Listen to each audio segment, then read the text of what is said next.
Alrighty. Let's switch to the scene. Let's go. Boys and girls. This chapter. We're going to talk about the chapter. I hope the AC isn't blasting too hard. Because I do have my AC on. It's kind of really hot over here. Also, doesn't help that I have a beanie on, but my hair is kind of bad. And I also have a sweater on. So, you know.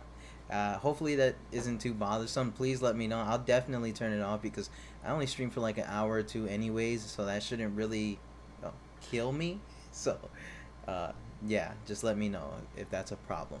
But yeah, this chapter, man, this chapter. We're gonna talk about the chapter first and discuss the theories surrounding the chapter, and later on we're going to talk about what's canon to My Hero Academia, because I saw a Screen Rant article that kind of like got me a little mad because they were talking about, you know, something being canon and stuff like that, but we'll get to that later.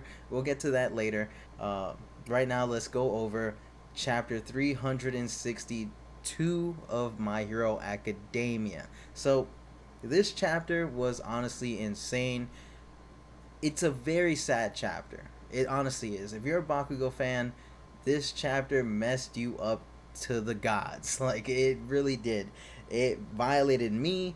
I personally didn't like tear up or anything like that. I thought it was very depressing. I think at the time I might have, you know, had some people around me that kind of joke around a lot, so you know, I couldn't be all that sad, so like the mood was kind of ruined, but at the same time I still felt it. It was very depressing to see what was going on in the chapter because it was a very emotional chapter.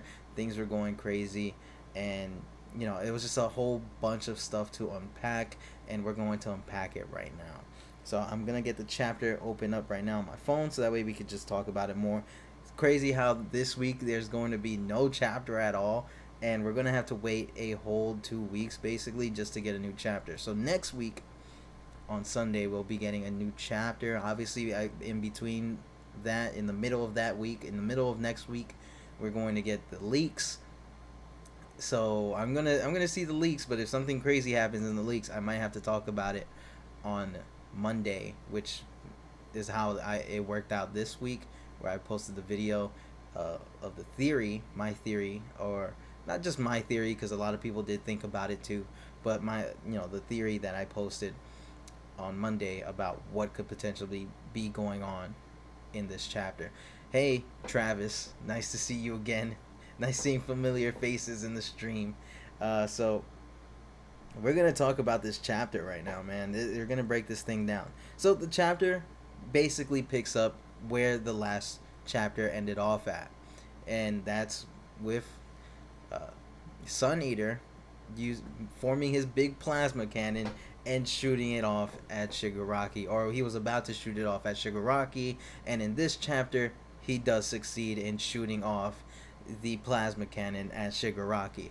But what's very interesting is that I believe it does connect with Shigaraki, but it does absolutely nothing to him, right? He just eats it, and that's it. That's pretty much it, right? He just eats it, and then he kind of shit talks Sun Eater. I always forget his actual name, Sun Eater, and you know, it's kind of crazy because there's a lot of implications here that's saying, wait, you see my face? No, I don't see your face. It's just, you know, when I say seeing familiar faces, I mean, like, you know, seeing familiar names popping up in the stream from time to time. I'm not seeing your face. It's all right. Don't worry. I'm not a hacker or anything like that. It's just seeing people pop up on the stream. That's all it is. But yeah, so Shigaraki gets hit with this thing, and there's some pretty big, I can't speak, pretty big implications with what Shigaraki says, or Shig for one, should I say, where he basically says, do you think this weak ass shit is going to kill me?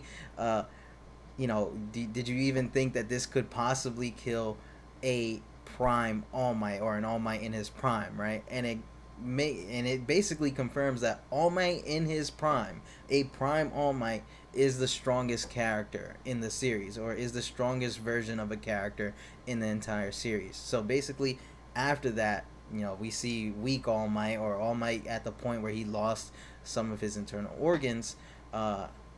And after his fight with All For One, he's basically weakened. He's in a weakened state, and all of that. That's not his strongest. I did see a couple videos saying that this is All Might at his strongest, but All Might even confirms it at one point, literally in the beginning of the series, where he's like, "Hey, it probably would have taken me like only 3 blows, pause, to take out the Nomu, but it only took him now, like it would have taken now."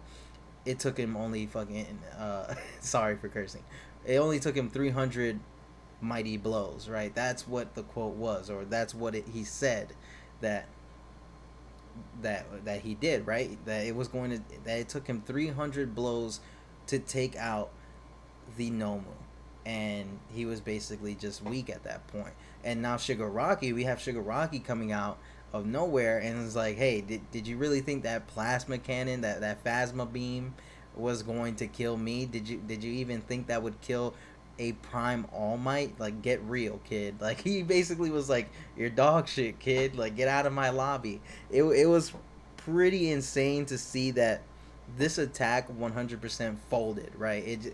It did absolutely nothing, and the big three were really hyping up Sun Eater last chapter. Like, this was a hype moment, right? And it just completely just got washed by Shigaraki. Shigaraki just ate the whole Phasma beam. I know I'm just joking around. Do you think Sun Eater would die if he ate and then tried to shoot out Goku's ki? I don't know. Maybe. well, I'll get into that later. I'll get into more questions later. I want to break down the chapter first. So yeah, the plasma cannon just completely got ate by Shigaraki, and did absolutely nothing. And it was hilarious because even Sun Eater, like, when he shot it, he was like, "Get wrecked!" like, get wrecked, and it did absolutely nothing to him. And then I believe, Mirio on top of that, and Nejiri also helped attack Shigaraki in that moment, because Mirio ends up like punching Shigaraki in the face, or in the stomach, and it does absolutely nothing, right? He just eats every attack that they threw at him, and it was kind of disappointing, right? Because he just comes out of nowhere and is like, that was trash. Like, did you really think that was gonna do anything? And after that, after we see that basically all that hype for Sun Eater was basically nothing at that point, because the way Shigaraki ate it, Bakugo makes a stand. And I said this in the last chapter discussion, that Bakugo was going to come back in it. Bakugo was analyzing Shigaraki, and he was looking at his moves, and he's going to come back fighting. He's going to come back fighting, and he's going to hit Shigaraki with the work. And that's basically what happened. Bakugo stands up, and Best Genius is like, don't do it, man. Like, you're not ready yet. We need to. We don't do it, please. and then Bakugo is just so focused on Shigaraki. He's just like, I have to win this. There's no other way. I have to win this right now. And he's just focused. He has this focused look in his eye, with his other eye just completely crushed, right? Like, it's just his other eye, his right eye, I believe, right? Yeah, his right eye. I'm looking at the panel. I'm trying to like see if I could tell which side it is. But his right eye is just completely crushed, and his left eye is completely focused on Shigaraki. And it was absolutely awesome, because he just pulls up. He after just standing up and saying, I have to win this, he pulls up on Shigaraki's cheeks. He pulls up on his cheeks, and he's going ham. He does probably one of the coolest things that we've seen in My Hero Academia. I still believe that Star and Stripe versus Shigaraki has been the best fight in the series so far, but this is definitely one of the cooler things in the series, because we see Bakugo really showing his prodigy, right? Like, his prodigy. We're seeing why Bakugo is touted as being a prodigy, right? Basically, right? Because he's analyzing him. He managed to analyze him to the point where as soon as he went to attack, he was able to see the attack coming and dodge it instantly. And all the pro heroes, that being, Mirio and the big three and Best Genius, they were like, I can't believe he just dodged that. Like, he saw that coming. He saw that coming. And I believe even Shigaraki was like, what the hell, right? Like, what's happening? Why all of a sudden is this guy that I absolutely demolished not about 5 seconds ago, in like 2 chapters ago, right? I absolutely destroyed this kid, and he came back, and now he's like stronger than ever. He's violating my shit. So then we get the ultimate plot twist, right? Bakugo is giving Shigaraki the work, and we get the ultimate plot twist that the beads that Bakugo is forming, for his cluster technique, his cluster super move, or whatever you want to call it, right? The little support thing that he has going on.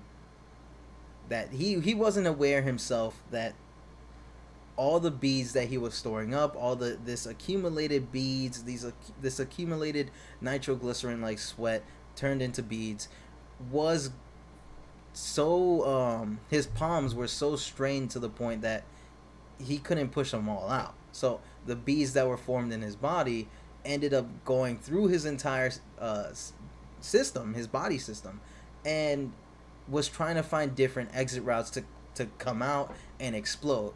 And that's kind of what didn't happen, right? They didn't find any exit routes, so they just blew up in his body. And not only did that make him faster, because it stated that the explosions, the little explosions going off in his body, made him faster, but it also was messing him up, right? He was in an extreme amount of pain.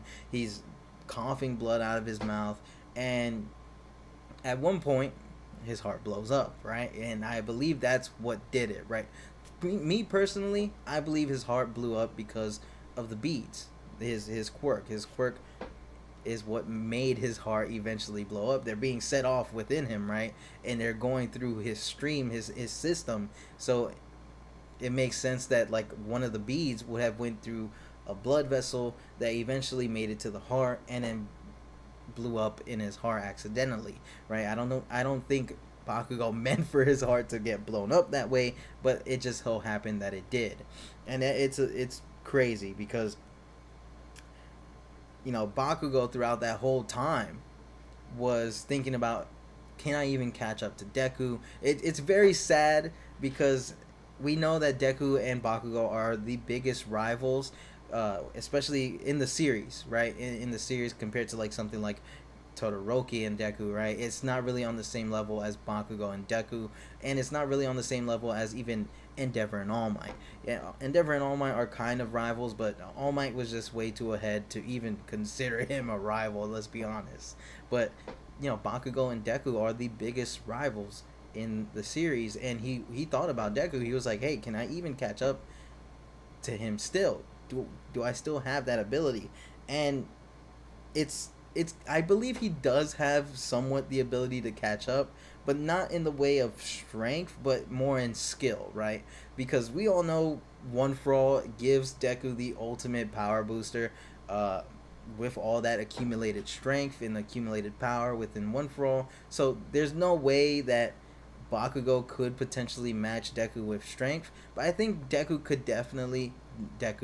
think Bakugo could definitely outmatch Deku when it comes to skill. And we've always seen that when it comes to Bakugo.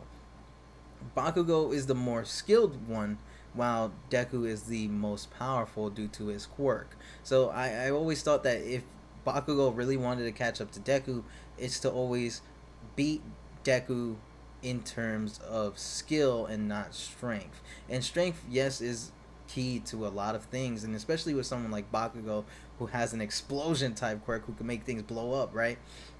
It's important that he also has strength, but I believe it's more important to just outskill Deku in order to have that sort of edge, right? Because no matter how strong you are, if you're more skilled, you could make it work. And that's how I always kind of seen it when it comes to these characters. But basically, Shigaraki, while getting his shit kicked in, is wondering why am I so scared? Not scared. He actually says, why am I suddenly panicking? And that he's like, why am I suddenly panicking? I'm fighting some kid that I just beat up 5 seconds ago. He's nothing to me. He's just a random extra. He doesn't even have one for all. Like, why is this kid giving me such a problem? Why am I panicking right now? And he has a sudden vision, or not a vision, but a memory, a flashback to the second user of One for All. And I believe that is when All for One, because this is All for One and Shigaraki merged together. So I'm pretty sure that some of All for One's, or all of All for One's memories are within this singular body of Shigaraki, right? So Shig for One happens to have a flashback or a memory all the way back to like the first generation of quirks, and the second user of One for All, and how that character gave him problems back in the day. Because let's remember, if like when you remember things, the second user of All for One and All for One, the second user of One for All was All for One's mortal enemy, or at least that's the case. That was the case for the second user. We still don't know his name. I wish we knew his name so I could just call him by his name. But for the second user, All for One was his mortal enemy. We don't know what happened between the two. We don't know why that's his mortal enemy, but we just know that's what the second user has said before, that that's his mortal enemy, and it's basically his mission to defeat him, to stop him, to prevent whatever he's going to do. And that's what it was. So it's very interesting that Shig for One has had this flashback to this specific character, and why he thought about that specific character when fighting against Bakugo. Now, like I've said before in a couple videos, in yesterday's video, and even a video I made a while back trying to debunk, I believe, the time travel theory, which I'm pretty sure like the evidence and stuff like that is basically outdated at this point. But I do believe my theory kind of still stands when it comes to their relation with each other, which is Bakugo and the second user. I think Bakugo is the descendant of the second user of One for All, and that's why now we see that Shigaraki, or Shig for One, or All for One, has had that memory come back up about Bakugo and the second user, right? It's like, why, he got a sudden memory about it, and now he's suddenly panicking. So it could be that Bakugo is very well the descendant of the second user, but we don't know yet. Nothing is really confirmed, but there's a ton of teases for it. Of course, their appearances are kind of identical when it comes to their hair and their gauntlets. That's kind of a big giveaway. I wouldn't say a giveaway, but it's kind of very coincidental that those two characters kind of share those similarities with each other. But of course, a lot of characters can have very similar things to one another, but are completely different or are unrelated. So that's one thing. But not Bakugo, the second user has kind of referenced Bakugo in a weird way, where he's like, oh, he has friends that he can depend on, and we see like Bakugo and the other classmates, but I feel like it was more specifically towards Bakugo, right? So we have to basically wait and find out what this connection really is, if it's a connection at all, or if Bakugo just reminded All for One of the second user. They could not be related at all. It's a possibility, but it's a possibility that we're going to eventually find out soon.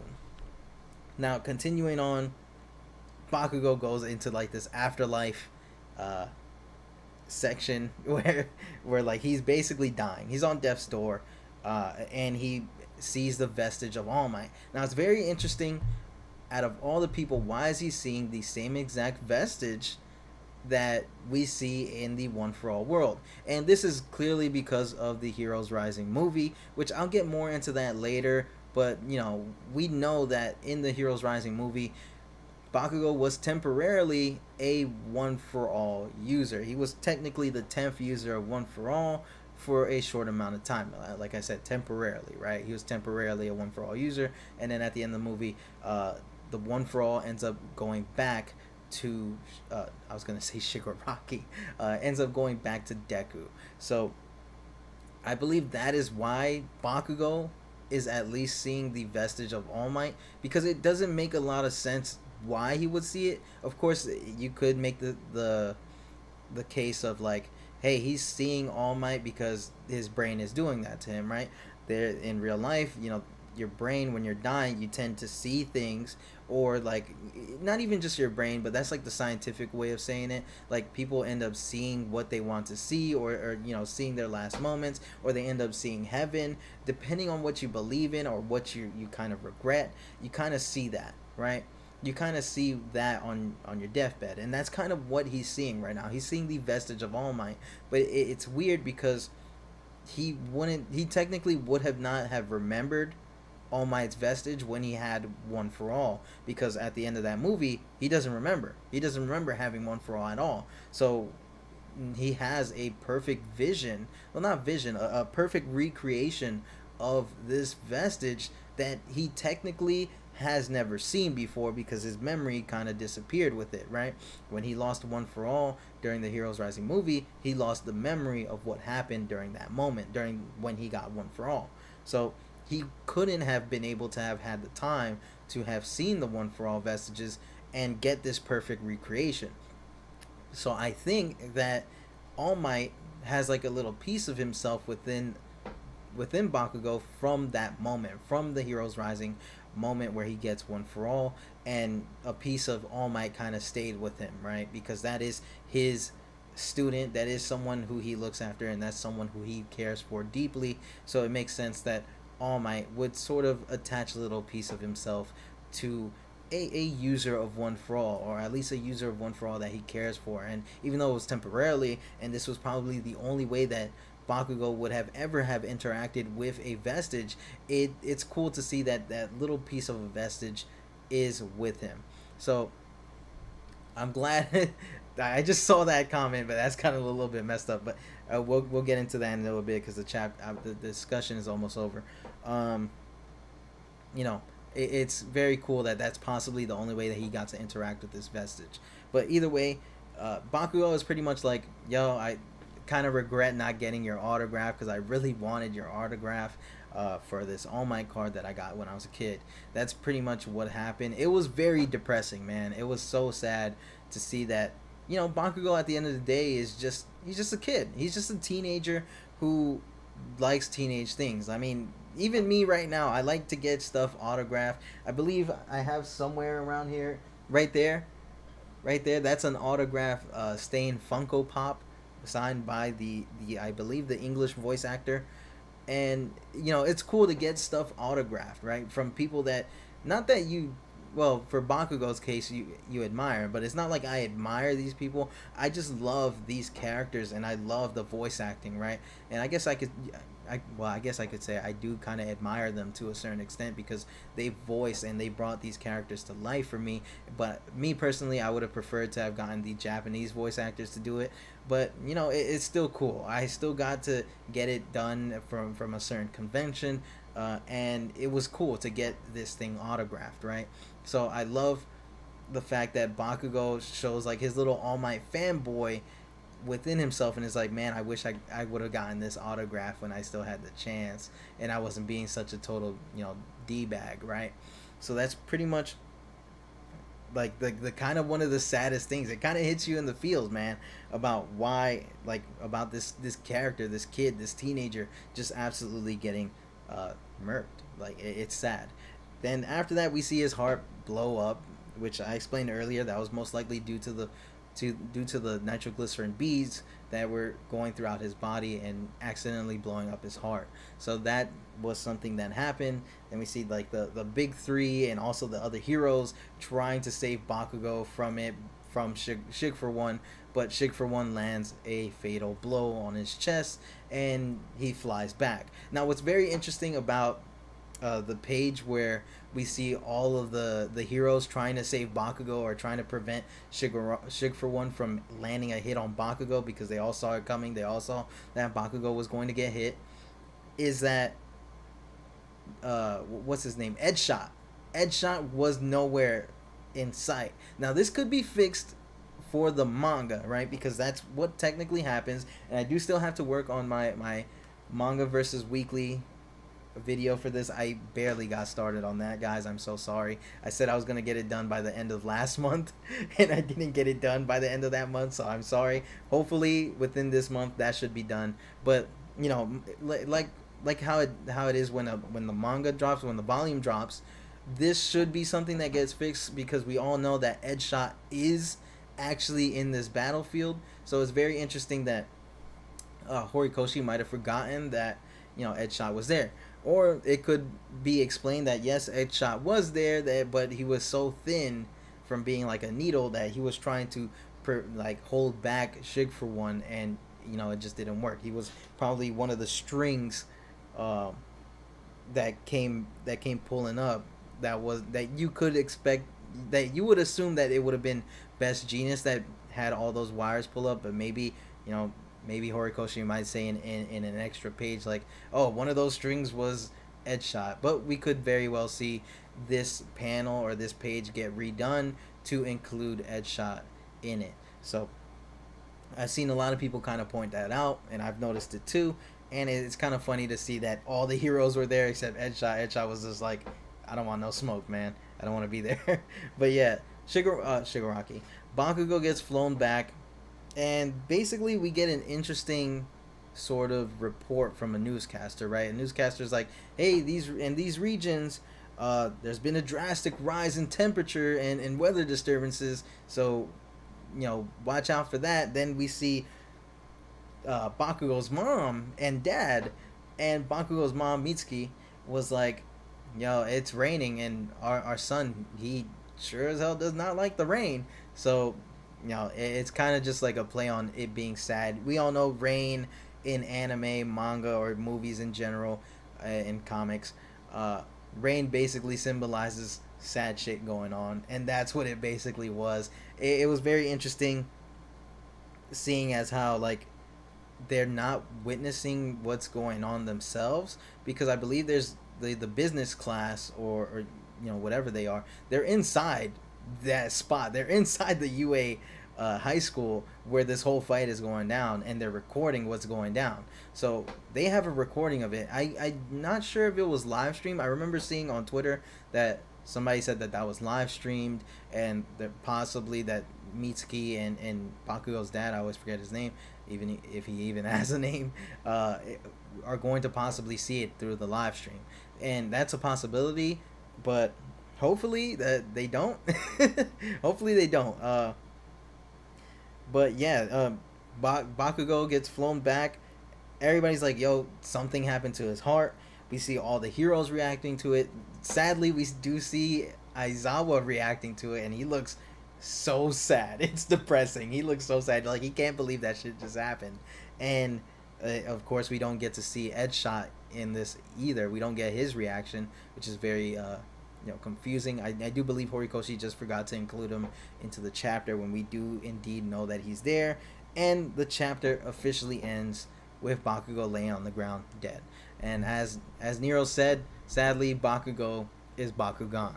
So he apparently dies at the end of the chapter. It's very intriguing how Horikoshi is going about this, and we do know that Horikoshi does tend to break shonen stereotypes, right? Because in shonen itself, I was gonna say the side character, the rival to the main character doesn't technically die, right? They don't die. They don't die. That's basically shonen 101. Your rival does not get murked unless it's like the very, very end of the series, and it's the final battle.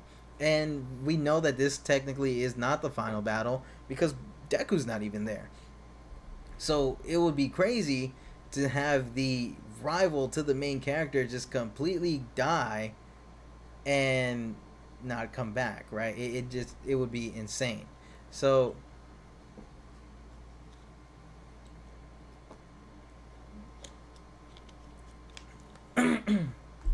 sorry. So it would just be insane, right? To see that this character died. Now, there are some theories going around that there are possibilities for Bakugo to come back to life. Now, I did post a video yesterday about one of the theories, which is the nitroglycerin theory, and the connections with the second user of One for All. And if you want to go watch that, please watch that after the stream, or you could go right now. It doesn't matter. I'm still going to be talking about other theories eventually, so I'm not going to talk about the nitroglycerin theory for the stream, just because I went thoroughly over that in yesterday's video. But I do want to talk about the Eri theory.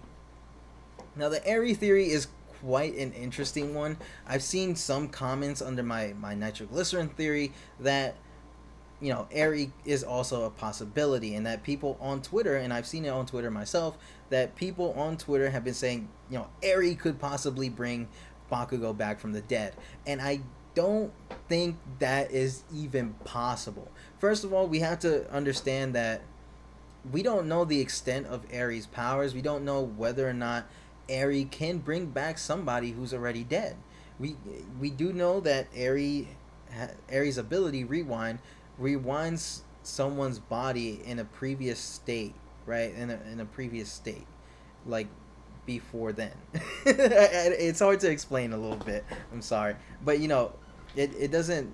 But we don't necessarily know that it will rewind death. We've seen Deku get his bones rewound and be fixed, and in the overhaul arc where he basically understood what was going on, and he had to keep breaking his bones to keep up the pace with Eri's quirk, so that way he wouldn't get absolutely destroyed by her quirk and not exist anymore. That would have been very bad because he's the main character, but that's how it was. We know that Eri can rewind somebody back to the point where they actually don't exist. So it's kind of interesting to see that a lot of people are thinking this, but like I said, we don't know if Eri's quirk can necessarily revive somebody from the dead. Now, we do know, medically speaking, you can revive somebody from the dead. There has been people who have died for a couple minutes and were brought back from the dead. They were brought back and through like resuscitation, CPR, and all types of things. The defibrillators, that's what I like to call it, defibrillators, right? People have been brought back, so it's not insane to think about that Eri could potentially do that, because if Eri was to make it within those minutes of Bakugo dying, yeah, I could definitely see Eri being able to rewind Bakugo to the point where his body is completely healed, and then we'll see him go do one of those type of things, right? We'll probably see him gasping for air. But how is Eri going to get there? Eri's nowhere, right? Well, she's somewhere, but she's not there. She's not going to be able to make it in time to this fight. She's not going to be able to make it in time to Bakugo. Bakugo probably is going to die and then be buried, or probably get further destroyed by Shigaraki or Shig for one, and they'll probably be irreversible at that point, right? And on top of that, I don't think anybody, any heroes, whoever's watching Eri is going to let Eri get to that battlefield. Is going to let Eri get to Bakugo, because Shig for one is there. Shig for one doesn't care about anybody. He will kill, or he will do something to Eri that will piss off everybody. And so it's kind of like a big thing that Eri's not going to be able to get there. So it's kind of very interesting to to sort of see how people react to that when it comes to Eri and that theory. I do believe it could be possible, depending on when Eri gets there. If Eri gets there in time, then there's a possibility. But we don't know how that would work. I personally don't know how it would work. I could probably, given time, could come up with a theory for it. But my theory right now is that if she somehow gets there in time, which I doubt she will, then there's a possibility of her being able to rewind him and bringing back the boy. But that's a whole thing, honestly. I'm gonna read some comments, because not comments, but some chat. I'm gonna read the chat and see what you guys are saying. I do believe somebody did put a theory in there. I'm not sure, but but we're gonna see what's up. I'm honestly happy Bakugo's dead. Why? Why? I personally, for me, I really love that character. He speaks volumes to me, and I think he's a great character. Honestly, I think Bakugo is one of those characters that you kind of want to hate him, but the fact that he's changing, the fact that he's not the same character that he was before. And if you don't believe me, I have a whole video kind of like going over it, uh, about that. He's not the same person that he was before, and he's completely different from back then. From when he told Deku to basically swan dive off of the school, right? He's a totally different character. He's not like that anymore. He's changed so much. He's willing to risk his life for his friends, where probably before he probably wouldn't have done that. If I'm going to be completely honest, I mean he most likely would have done that because he's a hero. He has to save lives and win. But knowing Bakugo, he probably would have been more hard headed about it. But still he's not like that, right? He's a completely different character, and it's kind of sad to see him go because I do believe there was a lot of potential for Bakugo. Like when I think about a sequel series, I think about them getting older and stuff like that. And for Bakugo, I think it would have been very interesting to see him like become a teacher at UA at one point, or just like something along those lines, right? Where he might have an agency and he's teaching the next generation of kids, and I think that would have been very, very interesting. And who knows, if he survives this, that could be a possibility because he might be banged up to the point where he's like, I can't really do hero work that much. I could be a UA teacher from now on. Hold up.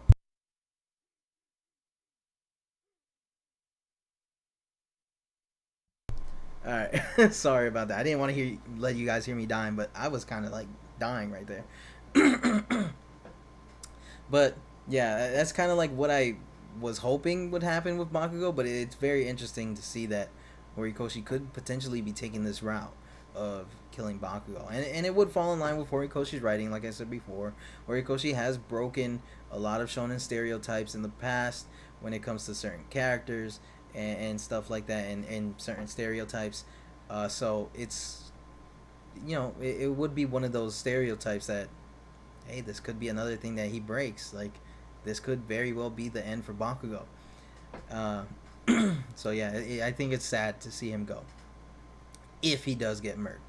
Uh, Bakugo stands. No, he didn't. He didn't die. Horikoshi. I'm gonna head out. I put another theory in that video a few minutes ago. If you could check it out, I'll probably check it out. Probably not right now, but I'll check it out after the stream and give your thoughts on it. I have trust in Horikoshi. I have trust in Horikoshi too. I believe Horikoshi could make it work. If he's going to bring back Bakugo, I do believe Horikoshi could make it work, right? Because there's definitely a lot of ways he could probably make it work. We could see that maybe the whole time Edge Shot was actually patching up his heart, because we do know Edge Shot is a needler. Well, not a needler, but he can be so thin he can pierce people. So we could potentially see that Edge Shot is inside of Bakugo, which would be weird, but he's inside of Bakugo and he's patching up his heart. I believe people do get stitches on their heart. I'm not sure how that works, but like when it comes to like surgery and stuff like that, people have gotten like stuff patched onto their heart and stuff like that. So it's a possibility, man. It's a possibility that Edgeshot could very well be patching this dude up from the inside. So who knows? We don't know for sure. Horikoshi could make it all work out. Honestly, maybe Edgeshot is patching him up inside. The nitroglycerin's pumping his heart. We have somebody trying to resuscitate him, and then boom, he comes back. Right? That's probably the logical way, or the best way I could see him coming back. But who knows? Really, we don't know the full extent of everything. Maybe they throw in the nurse. I forgot her name. And she's my favorite character. Not my favorite character, but she's like one of those characters that when she shows up, it's a treat to see her show up, right? But basically, the nurse lady that pulls up and gives him kisses. Maybe we could see that, and we could see him healing over time. and stuff like that, maybe his heart will heal faster than usual, and it'll obviously be exhausting for him, but he'll come back. Um, I always forget her name, man. Recovery Girl. It's Recovery Girl. Recovery Girl. We could see Recovery Girl make a comeback, and just kiss him on the forehead when when he's getting patched up by Ed Shot, and we see his heart heal. So maybe, I don't know, right? I don't know. Maybe we could see that happen. It's just a bunch of theories right now, man. It's just a bunch of theories right now. It's exciting. It's sad, but it's exciting. Yes, yes, it was Recovery Girl. It's sad but exciting to see all of this go down, because it's, when something big like this happens, and I do believe this is the biggest thing that happened in My Hero Academia, right next to the Dobby reveal. When something like this happens, it's just a huge talking point. Everybody's talking about it right now. Every My Hero Academia fan that isn't just like an anime only is talking about this. This is like the biggest thing. This is like an event, right? This is an event. Everybody's talking about this. Who's a My Hero fan, and everybody's having their theories. Everybody's having discussions, fights, and stuff like that over it. It's insane. Honestly, I'm not gonna lie. When this went down, when it was leaked, and people were going crazy on Twitter, I was laughing my ass off. Not because of the situation, but how people were reacting. And of course, I do feel the same with characters. I do love characters to the point where, like, damn, I can't believe they did that to my boy, right? I can't believe that. I'm sad as hell right now. But probably not to that extent, because I did see a lot of people kind of going crazy on the internet. Like, I think in my video I posted a screenshot of somebody just going absolutely berserk, saying like, yo, I got a tattoo of this guy, he can't be dead, like, I'm gonna kill myself. Or I probably shouldn't have said that out loud because of YouTube, but they basically were like, I'm gonna KYS, right? I'm gonna end my life over it. So it was crazy. It was crazy, honestly. And I'm not laughing at anybody, but I'm laughing at how big this is, right? This is a situation, or this is a chapter that it made it that big. It made it that big where a lot of people are reacting to it, man. It's insane. So Hori probably wouldn't kill Bakugo without some type of plan or motive behind it. Yeah, I believe that too.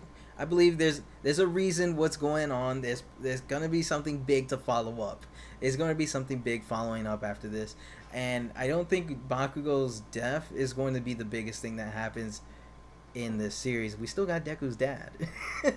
Nah, I'm joking. But for all we know, Deku's dad is probably just a normal dude. He's probably what exactly they've been saying he is this whole entire time. Just a guy across the sea working his ass off for his family, right? That's probably what he is. No shade on Hitoshi. I think that's what his name was, right? Something like that. No shade on my man's Bakugo, Deku's dad. No shade. So let's move on to the next thing. What's canon in My Hero Academia? Now this actually ties into the chapter, right? So this is basically a good follow-up. Like I said, I read a article from Screen Rant, and it got me a little pissed because it was like Hiyashi. Yeah, I forgot, man. It's been so long. I forgot his name. So I read this article, and it got me a little mad because it goes about the movies and like what's canon and what's not canon, and they sort of try to tie it into the latest chapter, and which is what I was talking about earlier with All Might's vestige, right? All Might's vestige probably showed up within Bakugo because Bakugo becoming a one for all user temporarily in the Heroes Rising movie.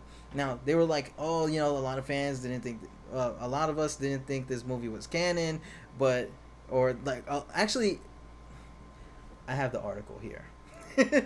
I have the article here, man.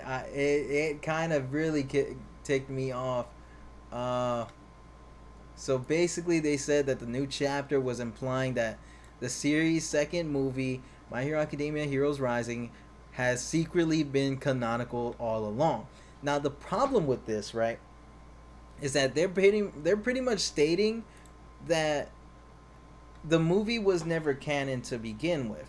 And that's cap, right? That's cap. That's cap. We've known for a long time already that this movie has been canon. We've known for years already that this movie was canon to the series. And we know this because I have the panel right here in front of me with Nine making a cameo appearance in the series.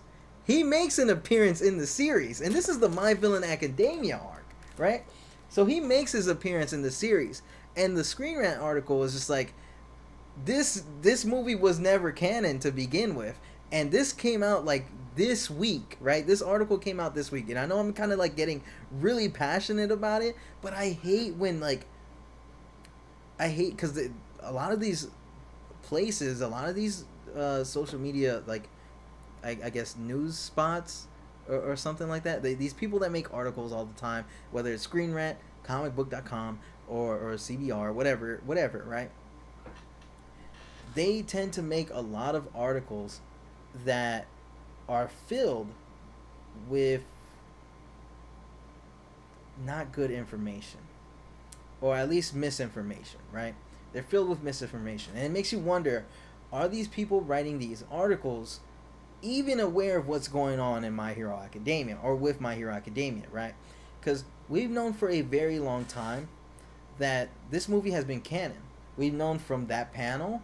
We've known from official like people working on it. I believe Horikoshi himself even says that the movie is canon, right? But it's it's been confirmed already. It's been confirmed for years that this movie is canon, and it kind of gets me a little mad that these articles, these websites, like to spread this sort of misinformation about what is what. And I get a lot of My Hero Academia fans don't like the movies being canon. They don't, all of that stuff, right? And it's cool. It's cool. You can think that, but officially speaking, they are. They are canon. Horikoshi recently has made, not has made, but ever since the first movie came out, which was Two Heroes, that has been officially said that it was canon for a long time since it came out. Then now recently, Horikoshi has like referenced it and like deeply referenced that first movie with not only Stars and Stripes, but with Melissa Shield and the Mid Gauntlets, right? That was a great connection. He tied it in perfectly. I feel like that was a tie-in perfectly, right? And then we had the second movie, and their tie-in was with Nine, and Nine showing up in the manga for a brief cameo appearance, right? That was pretty awesome. That was Horikoshi's way of tying in that movie. Now the third movie, I'm a little bit iffy about. I'm not sure. I haven't seen real confirmation of it, but I do think it's been kind of hinted at. But at least that movie I can kind of like be like, whatever, man.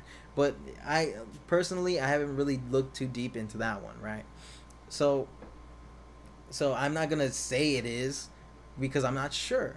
But with these other two movies, the first two movies, I can 100% say with confidence that they have been canon for a while. And it irks my soul that these websites just have the audacity to kind of say stuff like that. And maybe it's not a bad thing. Maybe I'm kind of like just taking it out of pocket, like I'm just being out of pocket with it. But that I see it so much with these websites. I see it so much in these articles of just straight up misinformation, and this is kind of like one of those things for me, because that's not misinformation. Well, what you said was misinformation, and what you said is not true. This has been canon. So I want to go over what's canon in My Hero Academia. Now, basically, vigilantes in My Hero Academia, canon, right? That's canon. Now, what about all the side material? Now, it's kind of already been confirmed that the school briefs novels are pretty much canon. They're like little side stories. They don't really mess with the actual story all that much, like the main My Hero Academia story all that much. So they're pretty much canon. Like I believe Horikoshi has said something along the lines like, "Oh, these are fun. These are this and that. I love this stuff," and it even stops.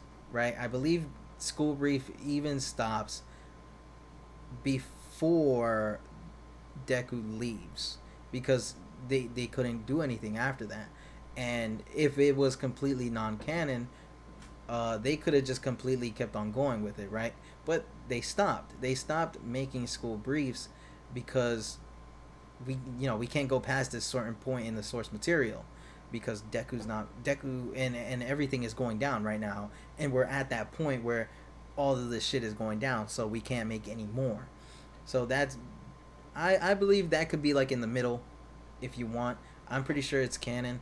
Now, team up missions is 100% canon. Horikoshi basically already confirmed it, and so has the creator of team up missions. And for the movies, I do believe all three movies are canon. Two of them are 100% canon, officially canon, but the third movie is a little bit questionable. But at the same time, it fits. It fits. You could say it's canon. You could say it's not. I believe it's 100% canon, just because all of the movies so far before that have been canon. Why make this movie non-canon, right? Plus, Horikoshi has made a tie-in comic to it, and I believe it's canon, right? If Horikoshi has done the little tie-in thing, has made sense for the story, it's canon. That's the way I'm seeing it.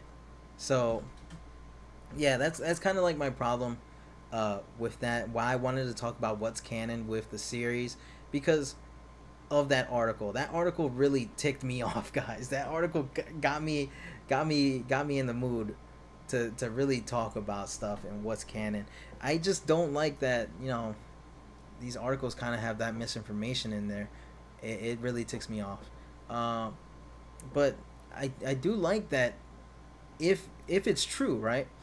If it's true that the reason why Bakugo in this chapter is seeing the vestige of All Might is because of his time with One for All at that point, during that movie, during the Heroes Rising movie, the second movie, then it makes sense, right? It makes sense.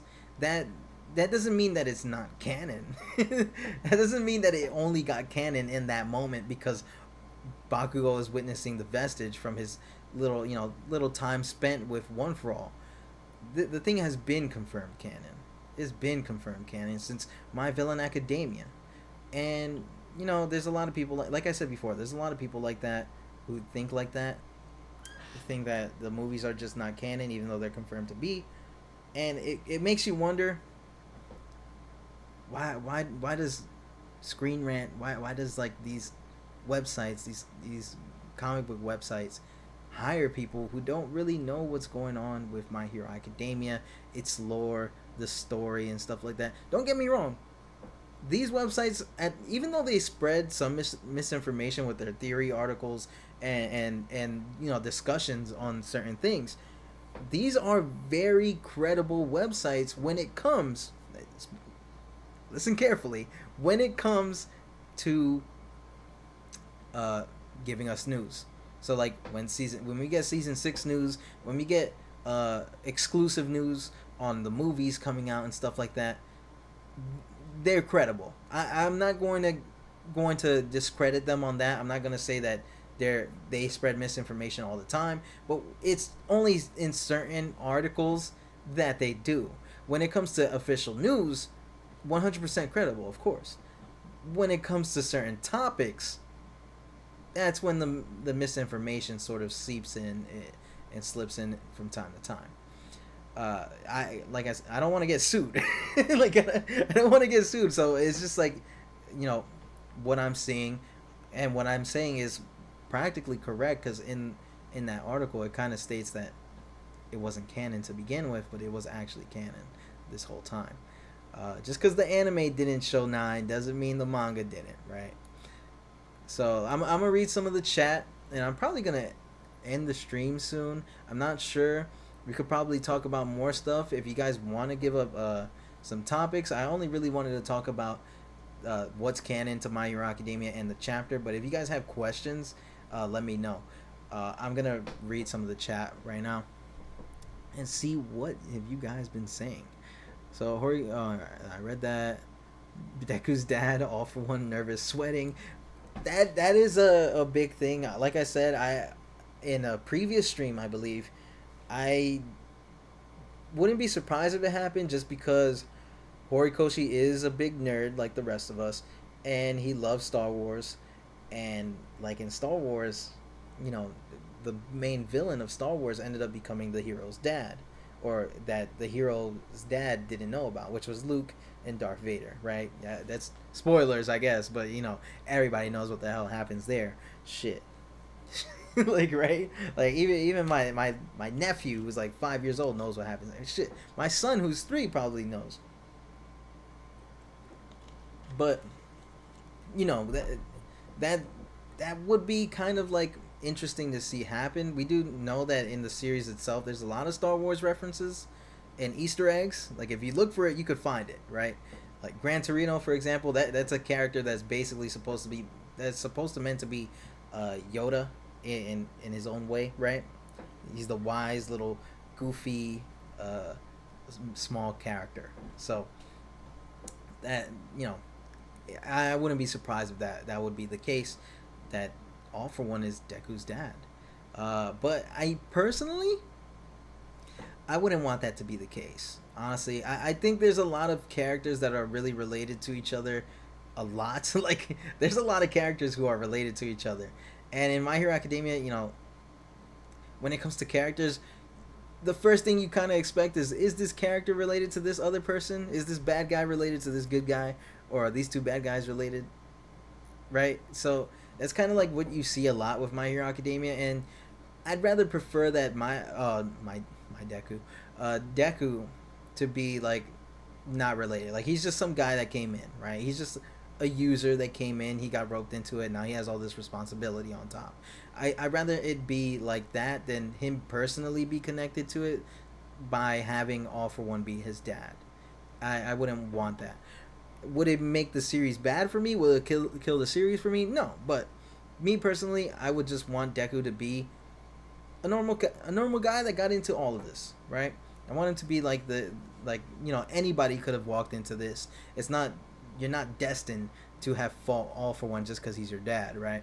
That's kind of what I would want from it. It would send a better message to me. Heroes Rising probably happened off screen in the anime during season 5. I believe Heroes Rising happens in between the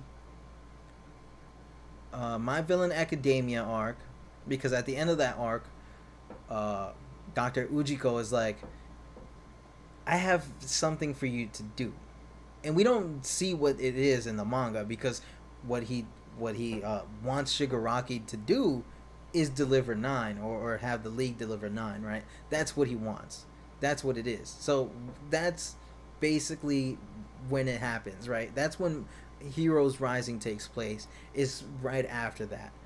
So it's right in between My Villain Academia and the Endeavor Agency arc.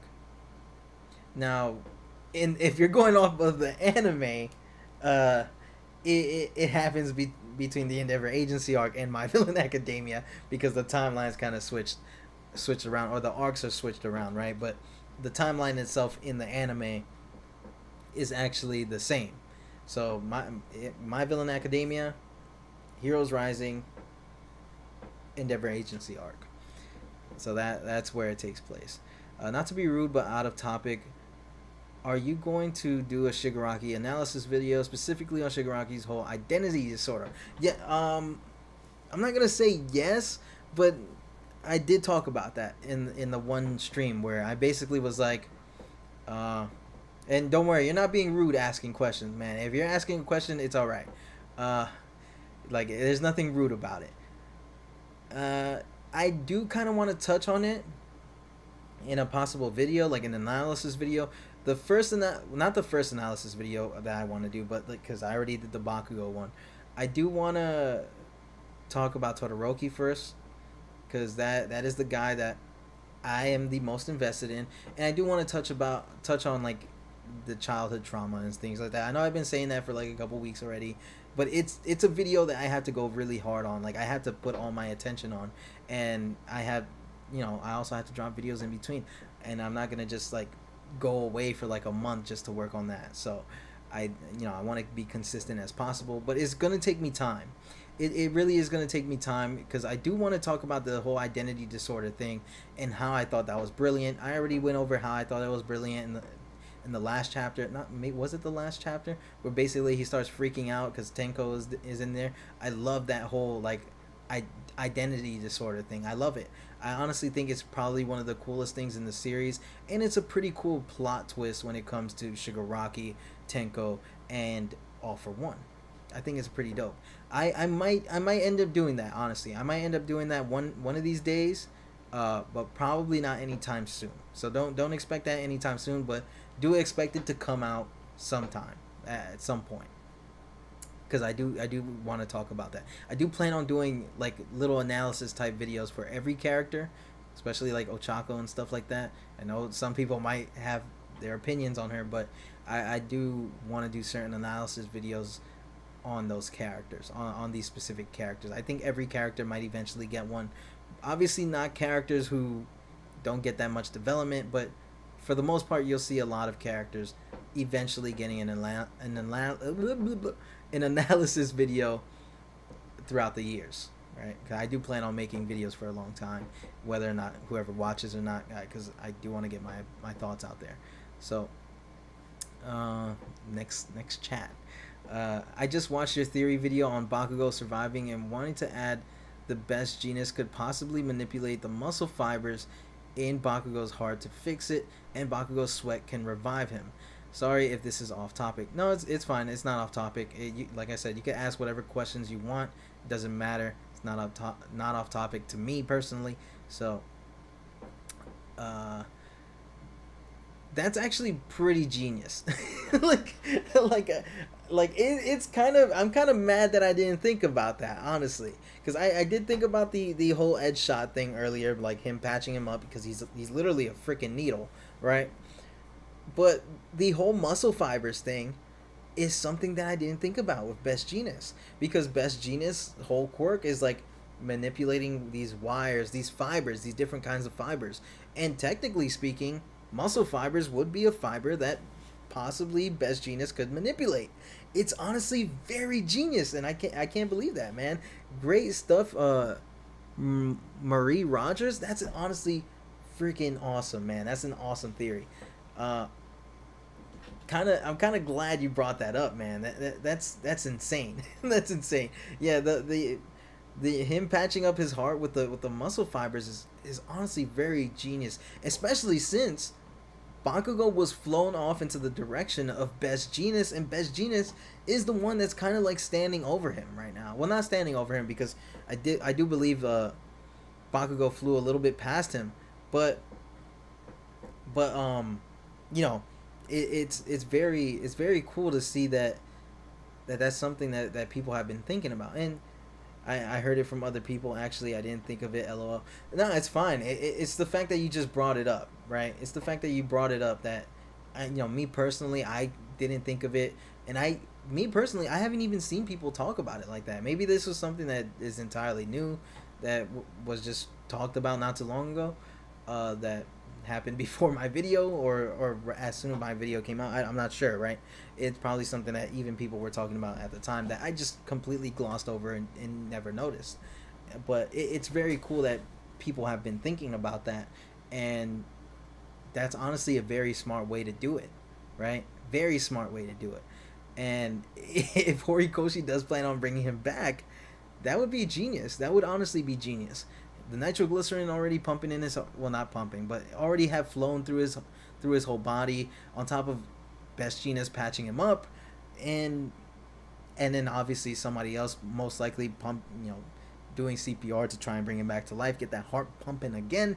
We could see it, man. We could see a very good way of bringing back a character back to life if done correctly. Of course, that all depends on Horikoshi and how he goes about it. But like I've said before, like how the boy Metro plays, I believe, or somebody else said it earlier. they believe in Hori, and I believe in Hori too. So that's honestly genius, man. That's genius. Hound Dog and Shishida, yeah, Salam, Big Red Dot, Ectoplasm, Stars and Stripes. Okay. I don't know if you're naming like characters you like, or just characters that could show up. Because well, Stars and Stripes is one of the characters that's definitely not showing up. But I think it'd be cool to see Big Red Dot and Salam. Now that I read that from like little S little, I think because I do have a theory out there already on the channel that we could potentially see certain heroes showing back up in the series, and I do believe Salam and Big Red Dot would be the ones to show up. Not the ones, but like be one of the heroes that show up, right? Because they were extremely pissed that they couldn't go out and help Japan with their problem, right? Because All Might was asking for it. All Might, the goat himself, was like, "We need help," and they were like, "Bro, it's All Might. We have to go." There's like, I don't know what's taking so long. What's with all this paperwork? We have to go. The goat is calling, basically, right? And they weren't allowed to go. They weren't allowed to go, and they kind of obeyed their governments from preventing them from going. So it kind of makes you wonder: will they pull a Star and Stripes and just go anyways? Will they take a jet and just go anyways to help? Could we see them show up? It's a possibility. It's not like they could essentially like be a big turning point. Well, they could, because they would be handling the other characters, like the Nomus and stuff like that. But it would also be a massive help to our heroes. Remember, our heroes are kind of getting their shit kicked right now. They're getting washed, and like Todoroki right now is just completely exhausted. Uh, we don't really know what's going on with Toga and Uraraka, but that's probably going to be something that is going to leave our heroes even more exhausted and defeated, right? So a lot of people are just going to get hurt. A lot of people are going to be exhausted at one point, and will the villains by the end of it be the ones that are still standing, not that heavily fatigued by it? Because I do see our heroes getting more fatigued than the villains, just because they're severely outnumbered, and that's the only way I see it.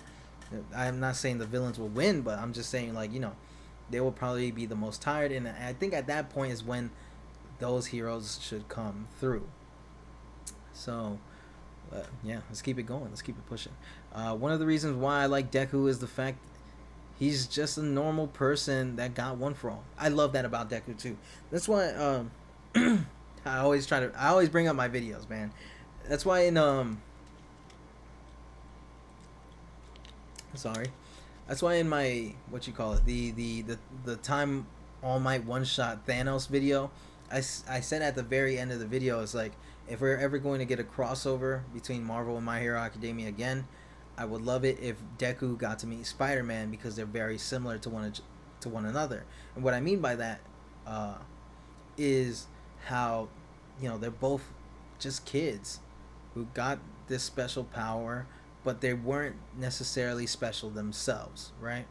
And Peter's just a completely normal dude, right? He pays rent like the rest of us. He has a job like the rest of us. He does normal stuff. He does normal thing stuff. He has normal people struggles. He isn't like Tony Stark, or he isn't Batman who has rich people struggles, right? That's some rich shit, right? Like they're not necessarily struggling. They might be struggling emotionally. They might be struggling in that sort of aspect when it comes to like family members and stuff like that. Because if you read Batman, or if you watch Batman series, you know that there's always some family emotional stuff going on. But when it comes to Peter and Deku, they're just normal guys. They don't, Batman isn't necessarily struggling on whether or not he could pay rent for the next month, right? He doesn't have that problem. But Peter does have that problem. Deku is someone who's going to have that problem. And oh my god, here we go with the bullshit spams. Oh my god.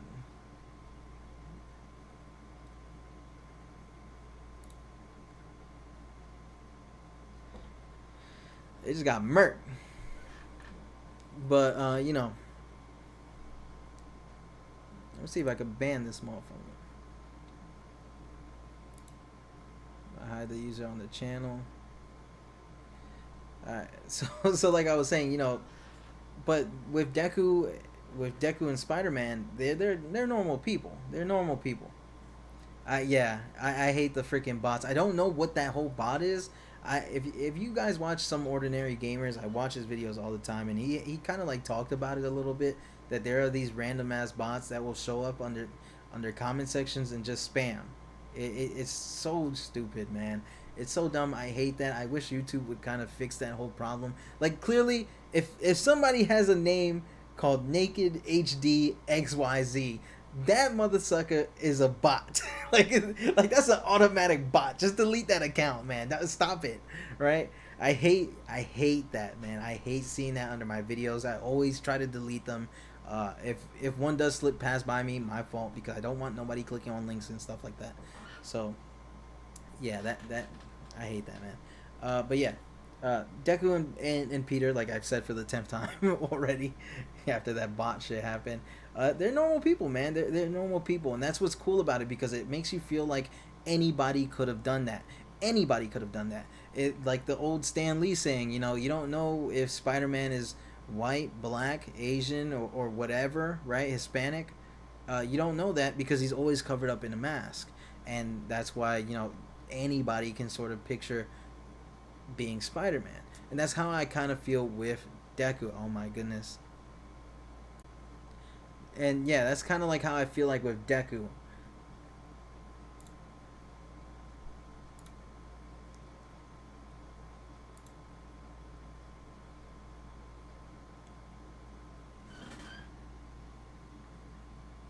I don't get these bots, man. But that's how I feel like with Deku, and that's why I feel like those characters are very similar to one another. So that's what I like about those characters. That's why I like characters like Deku. That's why I like characters like Spider-Man, because they sort of show the normal side of things. Well, not normal side of things, but they kind of reflect us the most. They reflect the majority of people the most. So that's what I really like about it. Going on, yeah, a lot of people overlook Shigaraki's identity disorder and just call him a wasted character. Yeah, I don't think he's wasted at all. I think it's very interesting that we ended up finding out that Shigaraki, like Tenko didn't end up being a bad guy. It was Tenko sort of separating himself to a bad guy, right? He split his identity at one point, and Tenko was still Tenko. He's more of the innocent version of, right? But then he became the other side of his personality, his split personality, the one that we see take over for many, many years, and that has done a lot of the tragic and crazy stuff that we've seen in the series, is Shigaraki. And so I believe when he got his name Shigaraki, that's when he became Shigaraki, right? Or maybe I'm kind of seeing it wrong, but maybe like even a little bit before that, maybe when he got his white hair, right, because he had black hair, so maybe when he got his white hair, that's when he became Shigaraki. That's when the personality split happened. Oh my goodness, I hate myself for not even thinking about that. But when his hair changed color for the first time, and it became white, it became gray, or it became whatever color that's in the manga and stuff like that, or blue, because I know the anime shows it as blue, but in the manga it's white. When it became white, that's when the personality took over. That's when things changed for Shigaraki and Tenko. That's when the split happened. And then now we have sort of another split because All For One is in there now. So I think a lot of characters. I think a lot of people do undermine Shigaraki being a really good character. I honestly think he's one of the best villains. That when it comes to like superheroes, right? I can't say he's the best villain in the world or something like that, because I'm sure there's better. A lot of people like to bring up mad bullshit all the time. I like to say Madara is the best villain, but I personally don't think that to be the case. The homie got washed to the gods. and and I think Shigaraki's a very compelling character when you really look at the stuff that's going on. When you really look at what Horikoshi is doing with him, he's very good. It's a very good character, and I love it. I love that character. He literally started off as nothing. Like, he was a joke villain. Honestly, when you really look at it, he was a joke villain. Uh, Not the heroes didn't take him seriously. Some of the fandom didn't even take him seriously. And then after a while, when you see that progression, when you see him doing all the stuff he's doing, becoming his own villain, becoming his own person, he becomes more of a threat. He becomes more menacing. He becomes he gets taken a lot more serious by everyone. So it's cool to see how that his character has changed and developed over time in the series, and I love that character. I love Shigaraki. Shigaraki's dope. That's all I gotta say, because I do want to talk about his development in the series in a video one of these days. But for the stream, yeah, I love his development, man. I heard from other people, actually. I didn't. Oh wait, I already read that. The series didn't specifically say that Best Jeanist could only control fiber from clothing. Sorry, again, off topic. It's fine, man. There's nothing off topic. Right now, I'm just answering questions and talking with you guys. I'm not even on a topic anymore. We're just talking about different stuff now. So don't apologize, man. Don't apologize. You're fine. Or man or girl. I'm not sure. I'm sorry. I don't want to like get canceled for misgendering or something like that. Something dumb over a mistake. Technically, all the One for All users were normal people, and the quirk was passed out of desperation. That's true. That's true.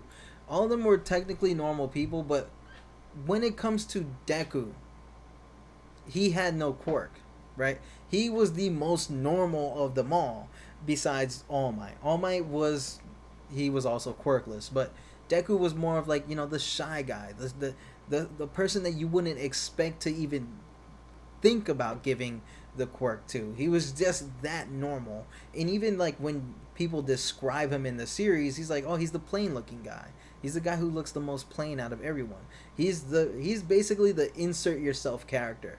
Insert yourself here character. That's what Deku was meant to represent. That's why Horikoshi made him plain looking. That's why he doesn't necessarily stand out above the rest before One for All. I mean, his personality made him stand out because he's a compassionate person, and he wants to become a hero one day. But when you really think about it, he's quite the most normal out of everyone. Even All Might had the most charm and personality, even though he was quirkless. And even though you can make comparisons between that young version of All Might and Deku, All Might was still more of a leader. He was more of somebody who wasn't afraid. He said what he wanted to say, and he got it off his chest. We saw that he was when he was talking to Nana Shimura, he was like, I want to be this symbol. I want to be this and that, because there was no symbol before that. There was nobody that really All Might could look up to. That Deku has to look up to, right? Deku had All Might, but who did All Might have? He only had his teacher in Gran Torino. So, it's All Might kind of is just like that guy. And when it comes to Deku, he's more of like our guy. I don't know if I'm explaining it all too well, but like I said with the comparison between Spider-Man and Deku, they practically kind of go through the same thing. They reflect what most would say the majority of people. That the strugglers, I guess. Us motherfuckers that be struggling. That's basically what Deku and Spider-Man kind of represent the most. The spammers. Shigaraki is arguably the best new gen villain. I don't like using new gen.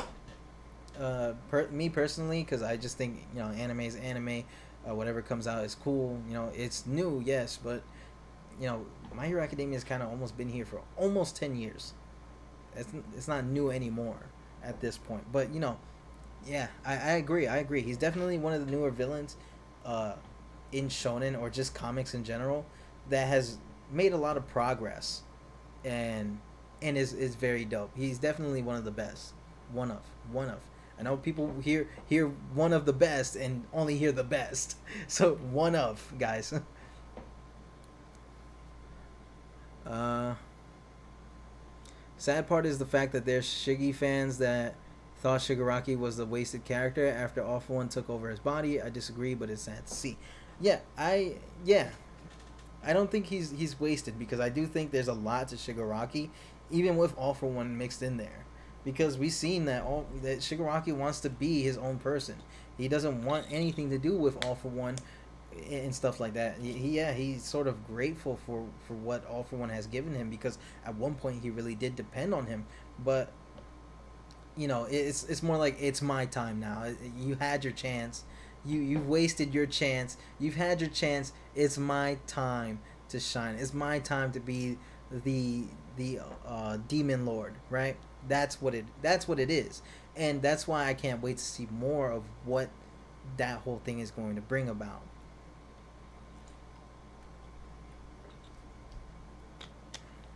Like, whenever we see Shigaraki come back, or whenever we see like Tenko sort of take over and wipe away that All For One side, I'm very excited to see what's going on with Shigaraki himself, and how he might eventually take over. Again, I don't think Shigaraki's wasted at all, but I know a lot of people tend to see that. What about Griffith as a villain? Griffith? Who's that? Is there somebody in there that's called Griffith that I don't know about? Travis, if you can explain more on who that is, I could probably remember who that is, or maybe it's just somebody that I don't know about completely. Just let me know in the chat. I am reading. Shigaraki went from "I'll get her at the right at right" to "she called me daddy." Yeah, that's basically how Shigaraki went. He went beast mode. He's on demon time. I agree. You explained it well. Thanks. Marie Rogers. Just a joke, but I'm convinced that Deku's tears with the way they waterfall out is a quirk. LOL. Yeah. I remember like, it was a big joke back then. Well, not joke, because a lot of people kind of use it as like, oh, your MC's bad because he cries, even though, like, I see a lot of Naruto mother suckers saying that, and it's like, bro, you know how many times that mother sucker cried?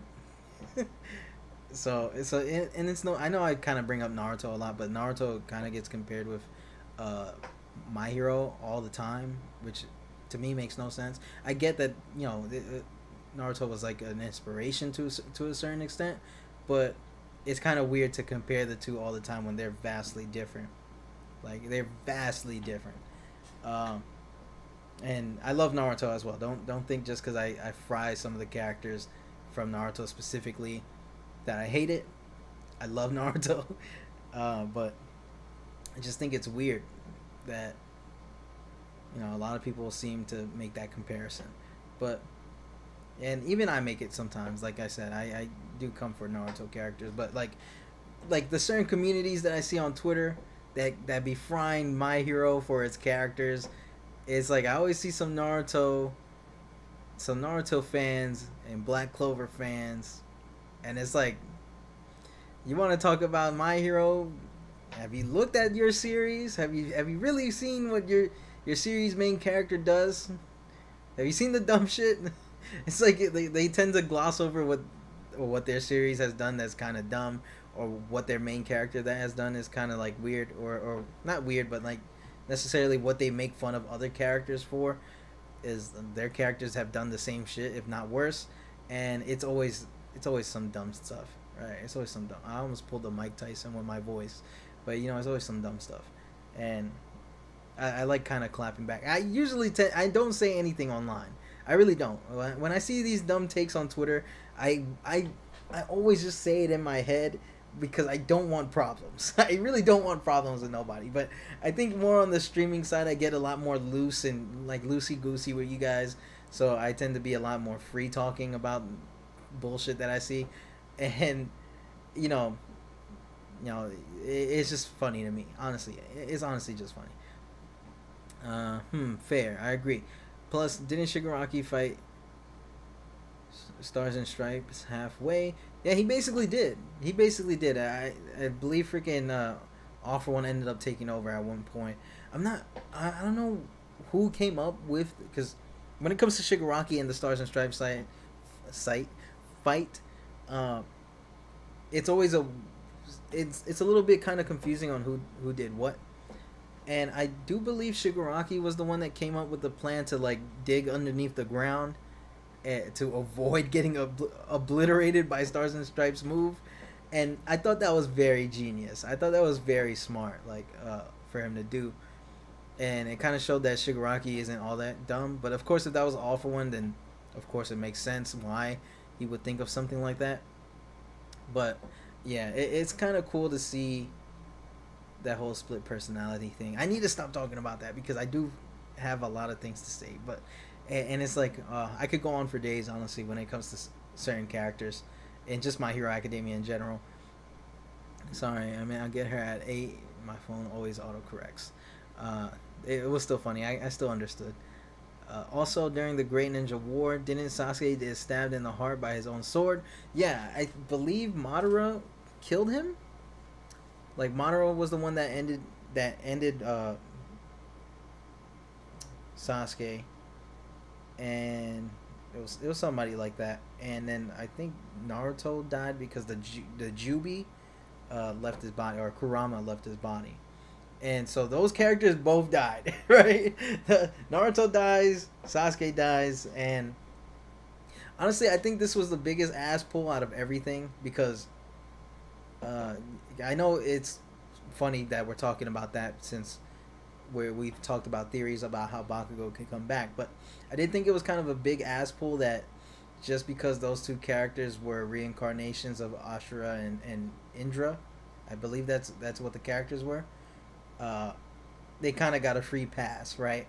They met their reincarnated forms, and then they were like, "Hey, here's a power, and you're back to health. Your life is saved, right?" And it was like, "Damn, what the hell?" Well, at least with Naruto, it was a lot. It made a lot more sense with Naruto, but with Sasuke, it was just like, bro, what the hell? How did you even come back? Which not really, because I believe his team, Sasuke's team, was actually the reason why he came back. But other than that, it still was kind of like ridiculous how they came back. I don't know. Still, like I said, the Naruto one made sense because he did get his father's Jubi in there, or his father's half of the Kurama in there. But it's been a while since I read Naruto. I'm not gonna say what's facts and stuff and like stuff like that because it's been a minute, and I might be getting some things confused. But like I said, I did think it was a little ass pulley how they came back. Now, with Bakugo on the other hand, I do think it could be done very good. Like I said, I did like the way Naruto came back. So if they kind of do something similar where it makes sense on why he came back, then it would be great. It would be great. I do think it would be great. I did the way Naruto came back was great. The way Sasuke came back was kind of bullshit. And hopefully they could at least do the great thing with Bakugo, or Horikoshi could do the great thing with Bakugo. I think people forget that All For One and Shigaraki were merging, so that may be the fact why people may be confused which one of them are in control. Yeah, that's true. They were merging during that fight. So it was kind of like a fighting over who has control in what moment. So it's it still was a little confusing, but yeah, that's true. They were merging during that fight. They weren't. I believe he wasn't at 100% yet. He was almost at 100%. Then he went to go fight Stars and Stripes, and then he had to delay it a little bit, like by a month, and then now he's at like 100% now. So Yeah, we'll see. We'll see. We'll see. Agreed. Yeah, it showed how OP Hashirama's cells are. Yeah, Hashirama. Yeah, Hashirama's the goat. Hashirama's the goat. He's the wood goat. Balls. Uh, so it's basically my turn on the Xbox, basically. But yeah, man, I guess that's probably going to be the end of the stream. Um, as for what's going to be coming out next for my channel or for the channel itself, I do want to go over like the whole midnight thing, not the midnight thing, but like I said in the last video towards the end, probably gonna drop a midnight video sometime soon. I'm going to work on the volume weekly versus volume video for this freaking volume. There's a lot of stuff in here that's changed, so that's gonna be fun. I do go on Twitter and actually use Rue. I don't Color Division, right? I believe that's who it was. Color Division, because they do the same thing. They do it on Twitter. They should just make a YouTube channel and just make videos about it. But they do it on Twitter where they do a weekly versus volume thing and they go over the changes. And I do use that as a reference. Not really a reference, but I do double check, quadruple check, and I go over the panels, each and every panel, and side by side with the chapters, and see what else they might have missed and stuff like that. And that's basically how I go about it. Of course, I do give credit in the video or in the videos when I use somebody's not somebody's work, but when I'm inspired off of somebody, or when I do technically base the work around their work. I do give credit. I don't want anybody thinking I don't give credit. Don't give credit. I do give credit. And yeah,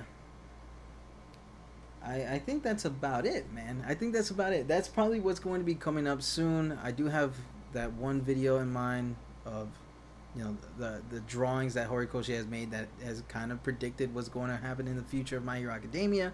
That's going to be a thing. That might be a shorts sort of episodic thing that I'm going to do, but who knows? I'm not sure yet. Like I said, there's a lot of things that I'm trying to figure out right now when it comes to content on the channel. Of course, there's no shortage of content because I haven't covered everything in My Hero Academia. So yeah, we're gonna there's gonna be a lot of stuff. Yeah, hopefully Bakugo doesn't die. Like he said, take care, y'all, and stay safe. Thank you. You all stay safe. Thank you guys for all stopping by for the stream. I am probably gonna go hard on the new Apex Legends Season 14 that came out not too long ago. I'm probably gonna go hard on that, then go hard on multiverses. So stay safe, have fun. I'm glad that everybody showed up. I'm glad to have this conversation with everybody. It's been fun. I feel like even the spam bots are a part of the family now, man. They're a part of the community because they always show up for a stream. They always show up for a stream, so it's like nobody's missing out, man. So I'm glad everybody got to show up. It's been fun, and I guess we'll be seeing you guys in the next one, man. It's gonna be fun. A fun time this week. It's gonna be chaotic. Well, not this week, but these next 2 weeks. But yeah, thank you guys for stopping by. Love you. See ya.